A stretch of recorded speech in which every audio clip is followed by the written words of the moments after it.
Well, hey everybody, good to see you. Anybody got any questions? Yes, ma'am.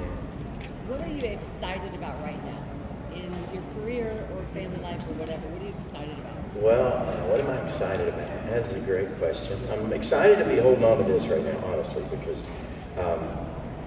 this is obviously not the first time I've held on to one of these, and I've been very, very fortunate, very blessed to get to be a part of this family for 35 years. I think I figured out my first Dove Awards was 35 years ago because my wife and I had just gotten married.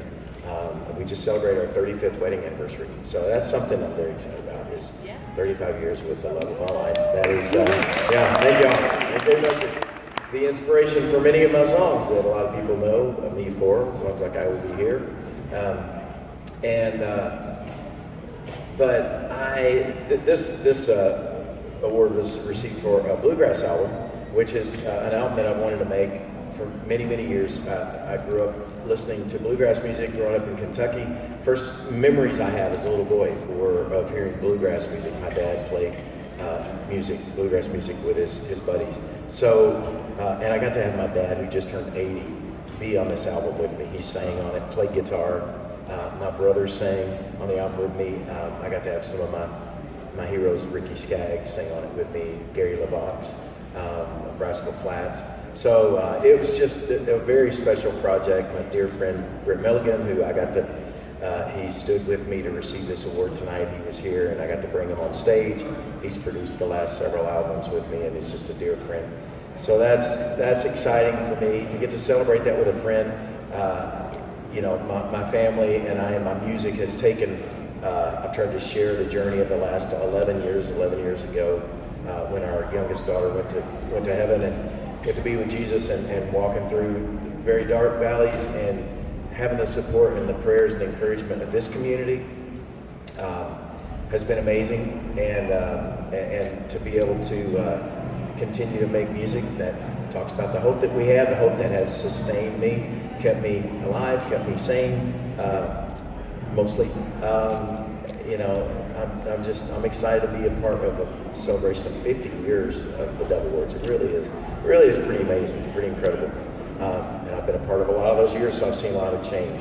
So that's exciting, and I'm excited to be the grandpa of 6 amazing little ones now. So that's all amazing. And then, lastly, because my wife is here, the mother of our sons who have a band, Colony House, who have a new album coming out in January that I think is one of the most amazing recordings ever made.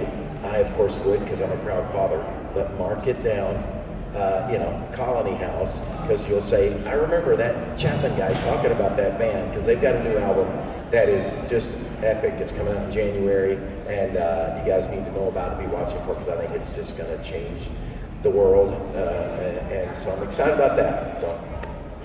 Thank you for asking. Yes. Stephen, 50th anniversary of GMA Dove Awards. You've been part of a lot of them, as you just said. Yes, so how have you seen gospel music and Christian music change over that time period? I've often said this. I've seen so much change, in terms of just the style. I mean, when I first came, my first Dove Awards, actually, I can remember Striper performing and people everybody looking at each other going, with this is, surely Jesus is going to come back right now and say, stop this, what is this? And it was amazing just to watch how in shock we all kind of were.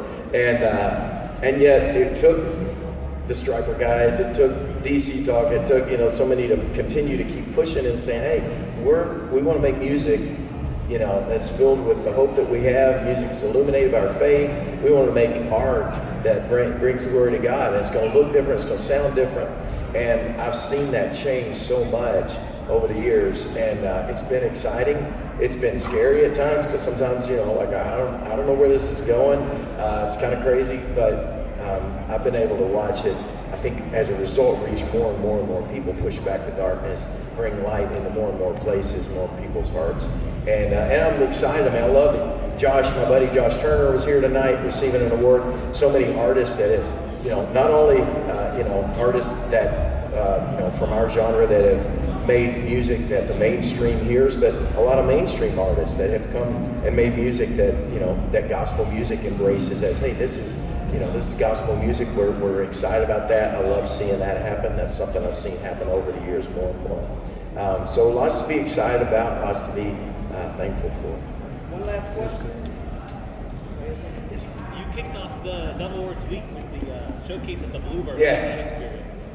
That was amazing. I think it's the first time we've done that, kicked off the week with a songwriter night, which is, what I love most. So that those that know me, first and foremost, I'm a songwriter, and kind of where it all started for me. This is a town of songwriters, the Bluebird Cafe, of course, the iconic place where any night of the week you go and you'll hear some of the best crafted songs in the world right there in this tiny little, Bluebird Cafe. So that was super cool for me to get to be a part of that, kind of host that. I hope we can keep doing that over the years, because I loved it. I don't know if any of y'all were a part of it. I think everybody that was there just loved it. We've got a little saying in this town, it all begins with a song. It really is true. I mean, GMA Week, Dove Awards, that all started with a song. It all began with somebody sitting in a room writing a song, Bill Gaither sitting at a piano writing, he touched me, or whatever it is. And then, all this grows around it. But the power of that, the song, I think that's what I love about something like Bluebird. It just kind of goes back to that. It's all about the song. We had one more question. Now I'll try to get to it real quick if I can. You know what? A little bit. I am. You put Ricky Skaggs on a record. It's kind of like everybody, of course, has to, because he is like, bluegrass deity. He's like the king. And so I have had some bluegrass fans come, and those that know my music through the years, I've always tried to sneak it in, even if I'm doing, the Great Adventure or whatever. If you listen real close, you'll hear every now and then a banjo will show up somewhere. I've just been able to bring it a little more up in the mix over the last few years. For a long time, it's like, you got to put that way down in the mix. People are going to get the wrong idea. You got a banjo in there. You can't do that. But thankfully, it's like front and center on this record. So. Bless y'all. Have a great night. Thank you.